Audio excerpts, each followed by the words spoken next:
As an agency, we've worked with Lung Cancer Alliance since the Deserves to Die campaign. In all these years that we've partnered with the organization, we always love helping out on such an important cause. And so when we were asked to do an About Us video, it was no different than any other project. We were really excited and wanted to try something new and different. And I was like, I can do the animation and everything, that's fine. And they were like, well, who can do the illustration? And I was like, well, we do have a really good illustrator here, Ruby. Oh, you mentioned me? Yeah. Oh, okay. Cool. I've always drawn throughout my whole life. I liked to draw a lot when I was a kid, so yeah, and then I got more into it. I minored in illustration in college.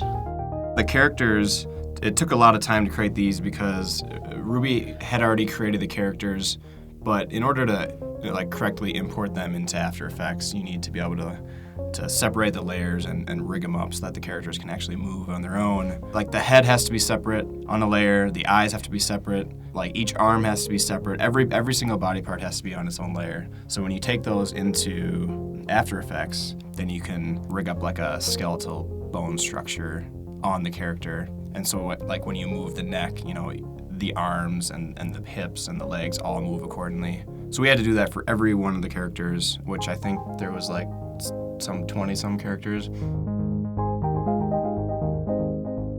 So we wanted everything to feel real. We didn't want it to just feel like vectors that were slapped onto the screen. We wanted everything to have a texture and a quality to it. So we made sure that we used lighting and paper textures that made everything feel real and tangible as opposed to just cartoons. There is something personal in this for me. My mother-in-law has lung cancer. I've seen how the stigma has affected her, and I've seen what this organization can do.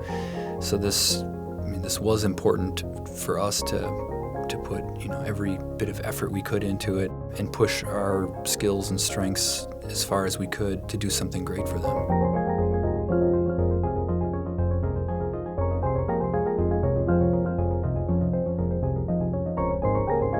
When we did this video and once we saw the finished piece, we didn't really have a specific goal in mind in terms of like a specific dollar amount we wanted to raise. Really, the hope is that people will see this, they'll understand what the organization's all about. We tried to almost create an elevator speech for Lung Cancer Alliance, and we're hoping that this video can work as that first introduction to the organization. Raise awareness to the cause, raise awareness to lung cancer, and just give people the feeling that this is something that deserves their attention and hopefully deserves their money as well.